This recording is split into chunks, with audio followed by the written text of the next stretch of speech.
Hello students, स्वागत है आप सभी का यूपीआई टा इंस्ट्रक्टर के इस यूट्यूब प्लेटफॉर्म पे। देखिए, अब से कंटिन्यूसली आपको वीडियोस प्रोवाइड कराई जा रही हैं, तो उन्हीं के क्रम में आज ये तीसरा दिन है जिसमें आज मैं आपको श्रम कल्याण विधान के प्रकार के बारे में बताऊंगा, यानी कि टाइप ऑफ लेबर वेलफेयर लेजिस्लेटिव्स। देखिए, मेजर प्रॉब्लम मैं समझ सकता हूँ आप लोगों को कंप्यूटर में और लेबर वेलफेयर लेजिस्लेशन या और लेबर लॉ इनमें होगी, और साथ ही साथ आपको क्वालिटी मैनेजमेंट में भी प्रॉब्लम आएगी। तो आप परेशान ना होइए, मैं फ्री ऑफ कॉस्ट आप सभी को ये सारी चीज़ें जो हैं एक बेस्ट फॉर्म में प्रोवाइड कराऊंगा। प्रॉब्लम ये है कि थोड़ा टाइम का मैनेजमेंट ना होने की वजह से जो वीडियोस हैं वो डिले हो जाती हैं, आगे पीछे हो जाती हैं, और एक कोई फिक्सेशन नहीं है टाइम का कि सिर्फ इसी टाइम पर आपको जो है वीडियोस प्रोवाइड कराई जाएंगी।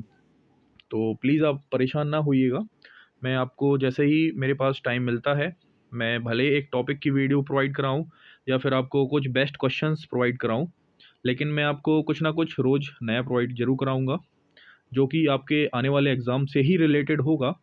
इसके अदरवाइज़ आपको बाहर कहीं से ढूंढने की ज़रूरत नहीं है, ना ही आपका कोई भी क्वेश्चन मैं कोशिश करूँगा कि बाहर जाए।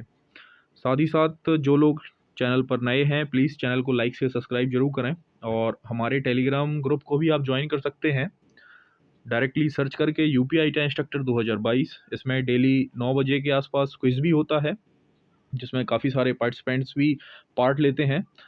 तो अकेले क्विज़ लगाने से अच्छा है कि सभी के साथ में प्लीज़ आप क्विज़ को अटेंड करिए और अपने आप को जांचिए कि आप कहाँ स्टैंड कर रहे हैं। तो समय को ज़्यादा बर्बाद ना करते हुए हम अपना ये टॉपिक, आज का जो सेशन है, वो शुरू करते हैं। देखिए, आज मैं आपको बताऊंगा श्रम कल्याण विधान के प्रकार, यानी कि टाइप ऑफ लेबर वेलफेयर। देखिए, जो श्रम कल्याण विधान है ये क्यों बनाया है, पहली बात तो ये है इसके उद्देश्य क्या होते हैं। देखिए, उद्योगों में अनुकूल वातावरण जो कर्मचारियों को दिया जा सके, यानी कि जो लेबर्स हैं उन्हें दिया जा सके, इसी को मद्देनज़र कुछ जो एक्ट हैं इसके अंदर बनाए गए, कुछ लेजिस्लेटिव्स हैं, जो विधान हैं वो बनाए गए ताकि जो श्रमिक हैं उनमें अपने संघ का जो विश्वास है वो बना रहे संघ के प्रति, और उनकी श्रमिकों को शोषण से भी बचाया जा सके। साथ ही साथ उद्योगों में शांति को भी बनाया जा सके ताकि छोटी मोटी डिफरेंसेस होने पर उद्योगों में जो है शांति का भाव ना हो, और श्रमिकों को जो मजदूरी है वो टाइम टू टाइम दी जाए। तो इन सभी को देखते हुए कुछ जो हैं कानून बनाए गए जो इसके अंतर्गत आते हैं। तो आपने अब तक हो सकता है कई यूट्यूब चैनल्स पर उनके बारे में पढ़ा भी होगा, सुना होगा। आज मैं आपको बताऊंगा कि वो कानून किससे रिलेटेड हैं और क्यों रिलेटेड हैं। तो चलिए शुरू करते हैं। देखिए, सबसे पहला जो है वो है नियामक श्रम विधान। ये जो है लेबर वेलफेयर लेजिस्लेटिव्स का एक टाइप है, नियामक श्रम विधान। देखिए, ये क्यों बनाया गया।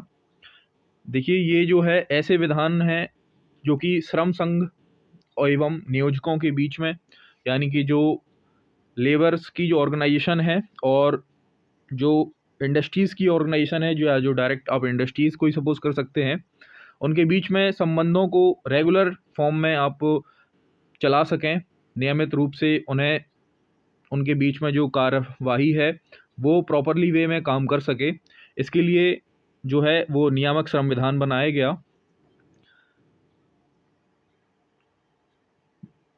औद्योगिक कार्यवाहियों से उत्पन्न टकराव से समुदाय के हितों की रक्षा करने के लिए। अब देखिए, उद्योगों में कुछ ना कुछ डिफरेंसेस आते रहते हैं, वार्तालाप होते रहते हैं। कभी उद्योगों में किसी काम को करने की जल्दबाजी भी होती है, जिससे जो है रेगुलरिटी घट जाती है, और साथ ही साथ आपस में श्रम संगठन में और जो यूनियन होती है, जिसे श्रम संगठन की जो यूनियन होती है और जो उद्योगों की जो मैन होते हैं कर्मचारी वगैरह, उनमें आपसी में कोलैबोरेशन की कमी हो जाने के कारण जो है कुछ भ्रांतियां पैदा हो जाती हैं। इन्हीं सबसे बचने के लिए जो है कई विधान बनाए गए हैं, जिनमें एक नियामक श्रम विधान भी है। तो देखिए, इसके अंतर्गत अगर मैं बात करूं तो श्रम संघ अधिनियम यानी कि 1926 लाया गया था, जो कि श्रमिकों के लिए था। और इसके बाद 1947 में आया औद्योगिक विवाद अधिनियम, जो कि इंडस्ट्रीज़ के लिए है कि अगर किसी औद्योगिक विवाद की स्थिति में क्या क्या कानून होने चाहिए, उससे रिलेटेड है औद्योगिक विवाद अधिनियम 1947। और औद्योगिक नियोजन स्थायी आदेश अधिनियम 1946 में आया है, ताकि जो उद्योगों में जो स्थायी रूप से कर्मचारी हैं, इनके बीच में और जो टेम्परेरी बेसिस पे जो कर्मचारी काम कर रहे हैं, उनके बीच में जो भी अधिनियम हैं, उनके जो आपसी कोलैबोरेशन को लेकर बनाए गए हैं, वो 1946 में इसी औद्योगिक नियोजन आदेश अधिनियम में दर्शाए गए हैं। तो ये था नियामक श्रम अधिनियम। इसकी ज़रूरत कब पड़ती है? जब दोनों दलों जैसे कि नियोजक और श्रम संघों में कोई टकराव होता है। तो अगर कोई प्रॉब्लम दोनों के बीच में आपसी कोलैबोरेशन ना होने की वजह से होती है, तो इसकी ज़रूरत पड़ती है। इसी के अंतर्गत ये तीनों चीज़ें आती हैं, तो आपको ये याद रखना है। नेक्स्ट है संरचनात्मक श्रम विधान। देखिए, नियोजक स्थल पर श्रमिकों को कई प्रकार के कारणों से संबंधित समस्याओं का सामना करना पड़ता है। इस स्थिति में उन्हें संरक्षण की आवश्यकता पड़ती है।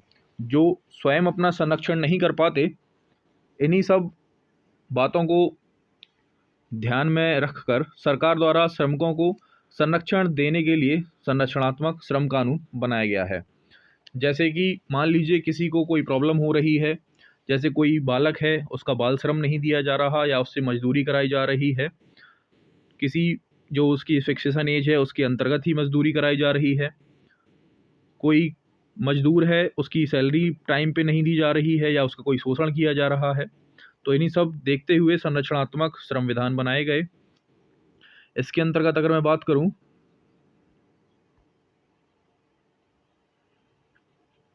तो कारखाना अधिनियम आपने बहुत आयत में सुना होगा, अब तक तो याद भी हो गया होगा। तो इसी के अंतर्गत बनाया गया है कारखाना अधिनियम 1948, मजदूरी भुगतान अधिनियम 1936, न्यूनतम मजदूरी अधिनियम की किसी मजदूर को कितनी न्यूनतम बेसिस पर कितनी काम घंटों पर कितना न्यूनतम वेतन देना चाहिए, 1948 में ये आया। बागान श्रमिक अधिनियम 1951 में आया। बाल श्रम अधिनियम की कोई अगर अंडर 14 है बालक, तो उससे काम ना कराया जाए, इसके लिए बाल श्रम अधिनियम आया 1986 में। और दुकान एवं प्रतिष्ठान अधिनियम 1953 में आया कि कैंटीन वगैरह होनी चाहिए और साथ ही साथ आसपास के इलाकों में क्या सुविधाएं होनी चाहिए, ये सारे 1953 दुकान एवं प्रतिष्ठान अधिनियम में मेंशन किए गए हैं। नेक्स्ट है मजदूरी श्रम संबंधी श्रम विधान। अब देखिए, इस प्रकार के जो श्रम कानून हैं उसमें श्रमिकों को वेतन तथा मजदूरी के सही से भुगतान के लिए बनाया जाता है, ताकि उन्हें जो टाइम टू टाइम उनकी मजदूरी दी जा सके। आपने एक कहावत भी सुनी होगी कि मजदूर को उसकी मजदूरी पसीना उसका सूखने के पहले दे दी जानी चाहिए। तो भैया ये जो कहावत है, हमें लगता है यहीं से निकल के आई है। तो मजदूरी संबंधी श्रम विधान में जो अधिनियम है, तो मजदूरी भुगतान अधिनियम है 1936, न्यूनतम मजदूरी अधिनियम है 1948, और साथ ही साथ समान श्रमिक अधिनियम 1976 इसी के अंतर्गत आते हैं। नेक्स्ट अगर मैं बात करूं तो सामाजिक सुरक्षा विधान। देखिए, इस विधान का जो मुख्य उद्देश्य है वो है श्रमिक जीवन की कुछ महत्वपूर्ण आकस्मिकताओं, जैसे कि उसकी कुछ ज़रूरतें होती हैं या उसका कुछ इरेगुलरिटी के कारण उसे कोई प्रॉब्लम हो जाती है, जैसे कि बीमारी हो जाए या दुर्घटना हो जाए या असक्तता या प्रसूति, जो कि लेडीज़ वगैरह होती हैं उन्हें कोई प्रॉब्लम हो जाए, जो वहाँ पे वृद्धावस्था में काम करने वाले जो लोग बाग हैं, अचानक उन्हें उनकी तबीयत ख़राब हो जाना, तो ये सारी की सारी चीज़ें सामाजिक सुरक्षा विधान के अंतर्गत आती हैं, जिसमें कि बेरोजगारी या किसी की मृत्यु हो जाए आदि स्थितियों में जो मजदूरी होती है तथा कुछ विशेष परिस्थितियों में उनके परिवार को आर्थिक सुरक्षा भी प्रदान की जाती है। जैसे कि कार्मिक क्षतिपूर्ति अधिनियम 1923, कर्मचारी बीमा अधिनियम 1948, कर्मचारी भविष्य निधि अधिनियम 1952 और प्रसूति हित लाभ अधिनियम 1961। तो ये सारी की सारी चीज़ें इसी के अंतर्गत आती हैं, जिसमें आपका बीमा होना, आपका फ्यूचर प्लानिंग होना, ये सब के सब इसी के अंतर्गत दिए जाते हैं। अब बात करते हैं विविध श्रम विधान की। तो जो भी चीज़ें अब हमारी छूट गई थी पिछले 4 पॉइंट्स में, जो वहाँ कवर अप नहीं हो पाई, उसके लिए एक अलग से विविध श्रम विधान बनाया गया, जिसमें अधिकांशतः श्रम विधान उपयुक्त विधान के दायरे में तो आ जाते हैं, लेकिन कुछ श्रम विधान ऐसे भी होते हैं जिनको उनके विशिष्ट स्वरूप एवं विषय वस्तु को ध्यान में रखकर बनाया जाता है। यानी कि जो उनसे रिलेटेड तो नहीं है, लेकिन उनकी भी ज़रूरत होती है ऐसे विधानों की, जैसे कि बोनस विधान है, हमें ज़रूरत है, लेकिन उनके लिए कोई पर्टिकुलर विधान नहीं बनाया गया है, इसीलिए उसे विविध श्रम विधान में डाला गया है। शिक्षा विधान, शिक्षा विधान को भी विविध श्रम विधान के अंतर्गत डाला गया है। श्रम सांख्यिकी विधान, औद्योगिक आवास विधान, ये सारे के सारे, जैसे औद्योगिक आवास विधान में के अंतर्गत क्या है कि अगर कोई व्यक्ति उस कंपनी में काफ़ी लंबे अरसे से काम कर रहा है, तो उस इंडस्ट्रीज़ का जो एरिया होगा, उसके इंडस्ट्रीज़ के जो मालिक हैं या फिर इंडस्ट्रीज़ को जो चलाने वाले हैं, वो अपने मज़दूरों के लिए भी औद्योगिक आवास का भी निर्माण कराते हैं। तो ये सारी की चीज़ें जो हैं वो मज़दूरों के हित के लिए ही की जाती हैं, या जो लेबर्स हैं उनके हित के लिए की जाती हैं। तो इनके लिए पर्टिकुलर कोई विधान नहीं बनाया गया है, इसीलिए ये सारी की सारी चीज़ें विविध श्रम विधान के अंतर्गत ऐड करी गई हैं, ताकि मैक्स टू मैक्स जो लेबर्स हैं उन्हें उसका फ़ायदा मिल सके। तो आज की वीडियो में फ़िलहाल इतना ही। आशा करूँगा कि आपको ये सारी चीज़ें भली भांति समझ में आई होंगी, और आज आपने ये जाना होगा कि ये जो सारे अधिनियम वगैरह हैं, ये आखिरकार हैं किसके लिए और क्यों, कहाँ, कैसे यूज़ किए जाएंगे। तो कल की वीडियो में मैं आपको बताऊंगा प्रिंसिपल ऑफ लेबर वेलफेयर, श्रम कल्याण विधान के सिद्धांत, जिसमें हम सीखेंगे सामाजिक न्याय, कल्याण का सिद्धांत, अंतर्राष्ट्रीय दायित्व का सिद्धांत, संरक्षण का सिद्धांत, एसेट्रा।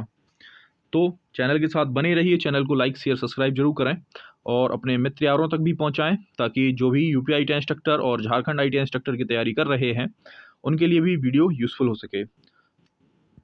जय हिंद, जय भारत।